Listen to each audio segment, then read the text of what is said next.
ভারতের ত্রিপুরা রাজ্যের মুখ্যমন্ত্রী ডক্টর মানিক সাহার জন্য আম, ইলিশ ও মিষ্টি উপহার পাঠিয়েছেন বাংলাদেশের প্রধানমন্ত্রী শেখ হাসিনা।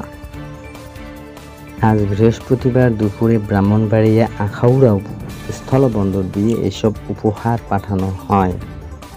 উপহার হিসেবে 20টি কার্টুনের 400 কেজি হাড়িভাঙ্গা জাতের আম, 50 কেজি ইলিশ মাছ ও 50 কেজি মিষ্টি পাঠানো হয়।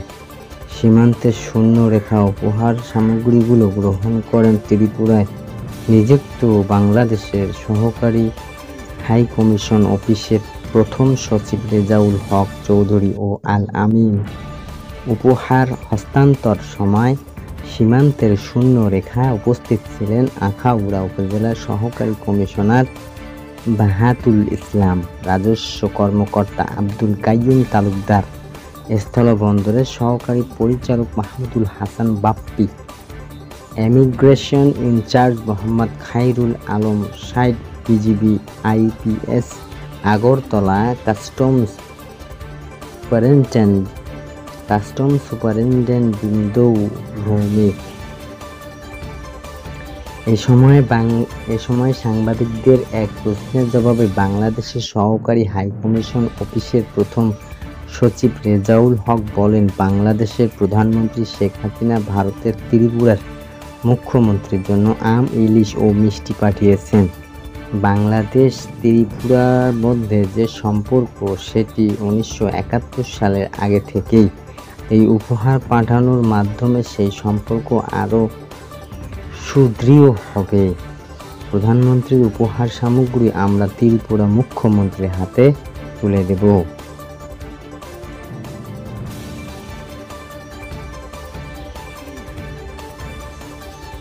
স্কুলের শিক্ষার্থী কম হলে সেটাকে পার্শ্ববর্তী স্কুলের সঙ্গে একীভূত করা হবে না বলে জানিয়েছেন প্রাথমিক ও গণশিক্ষা মন্ত্রণালয়ের সচিব ফরিদ আহমদ। সচিবালয়ের মন্ত্রণালয়ের সভাকক্ষে এই সংবাদ সম্মেলনে তিনি এ মন্তব্য করেন। যেসব প্রাথমিক বিদ্যালয়ের শিক্ষার্থীর সংখ্যা কম সেগুলোকে পার্শ্ববর্তী বিদ্যালয়ের সঙ্গে একীভূত করা হবে। এই তালিকা কবে নাগাদ হতে পারে জানতে চাইলে তিনি বলেন, আমরা আগেও বলেছি এটা নীতিগত সিদ্ধান্ত না, ইন জেনারেল সিদ্ধান্ত। দেশে 65,566টি প্রাথমিক বিদ্যালয় আছে। আমাদের চূড়ান্ত লক্ষ্য বেসমেন্ট এশিয়ার এলিমেন্টারি স্কুল হয়। এই এলাকায় যে বাচ্চারা থাকে তারা এই স্কুলে ভর্তি হয়। আমাদের লক্ষ্য তেমন। অববাহিকা এলাকায় সব দিক থেকে যদি এমন স্কুল তৈরি হতে পারে তখন সেখানকার এলাকার শিশুরা ওই স্কুলে ভর্তি হতে পারবে। তিনি আরও বলেন, আমরা এই মধ্যে শনাক্ত করতে পেরেছি 150টির মতো স্কুলে শিক্ষার্থীর সংখ্যা 10 থেকে 50টির মধ্যে সীমাবদ্ধ আছে। আমরা সিদ্ধান্ত নিয়েছি হঠাৎ করে এইসব স্কুল বন্ধ করে দেব না, একীভূত করব না। আমরা প্রবণতা দেখছি, গত 10 কিংবা 20 বছর ধরে যদি কোনো স্কুলে 10 থেকে 20টি শিক্ষার্থী থাকে, আমরা সেই তথ্যের উপর ভিত্তি করে স্কুল একীভূত করব। আশেপাশে 7-8 কিলোমিটারের মধ্যে কোনো স্কুল নেই, যে কারণে ওই স্কুলটি একীভূত করা হবে না। নতুন শিক্ষাক্রমে প্রাথমিক পর্যায়ে মূল্যায়ন সম্পর্কে জানতে চাইলে সচিব বলেন, আমাদের কারিকুলাম প্রণয়ন ও মূল্যায়ন পদ্ধতি নির্ধারণ করার দায়িত্ব পালন করে জাতীয় শিক্ষাক্রম ও পাঠ্যপুস্তক বোর্ড এনসিটিবি। কাজেই নতুন শিক্ষাক্রমের প্রাথমিক পর্যায়ে মূল্যায়নের এখনও চূড়ান্ত হয়নি। তারা বিষয়টি আমাদের সাথে শেয়ার করেছে। তারা 4 ও 5 গ্রেডে যে মূল্যায়ন করেন সেটা নিয়ে আমাদের কিছু পর্যবেক্ষণ আছে।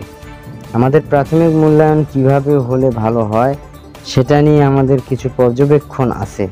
আমাদের প্রাথমিক মূল্যায়ন কিভাবে হলে ভালো হয় এনসিটিবিকে দিয়েছি। আশা করছি শিগগিরই এর চূড়ান্ত হবে। গ্যাটো দুর্নীতির মামলা থেকে অব্যাহতি পেতে খালেদা জিয়ার পক্ষে আবারও একাংশিক শুনানি হয়েছে। ঢাকার বিশেষ জজ আদালত 3 শুনানি অনুষ্ঠিত হয়।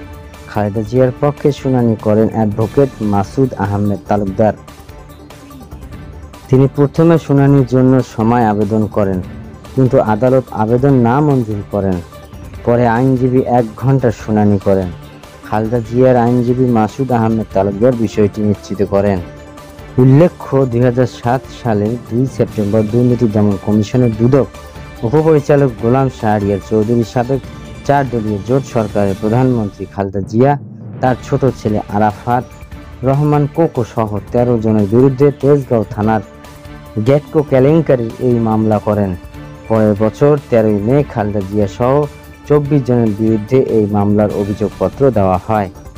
মামলা অভিযোগপত্রে বলা হয়, আসামিরা পরস্পর যোগসাজশে ঠিকাদারি প্রতিষ্ঠান গ্যাটকোকে ঢাকা কমলাপুর আইসিডি এবং চট্টগ্রাম বন্দরের 14,56,37,616 টাকার ক্ষতি করেন। মামলার 24 আসামির মধ্যে খালেদা জিয়ার ছোট ছেলে আরাফাত রহমান কোকো সহ 9 জনের মৃত্যুবরণ করায় তাদের মামলা থেকে অব্যাহতি দেওয়া হয়েছে। এই মামলা খালেদা জিয়া সহ যারা জামিনে আছেন তারা হলেন সাবেক মন্ত্রী খন্দকার মোশাররফ হোসেন, সাবেক মন্ত্রী আমির খুসরু মাহমুদ চৌধুরী, চট্টগ্রাম বন্দর কর্তৃপক্ষের সাবেক chairman air commodore Zulfiqar Ali, প্রয়াত মন্ত্রী কর্নেল অবসরপ্রাপ্ত আকবর হোসেনের স্ত্রী জাহানারা আকবর, ছেলে ইসমাইল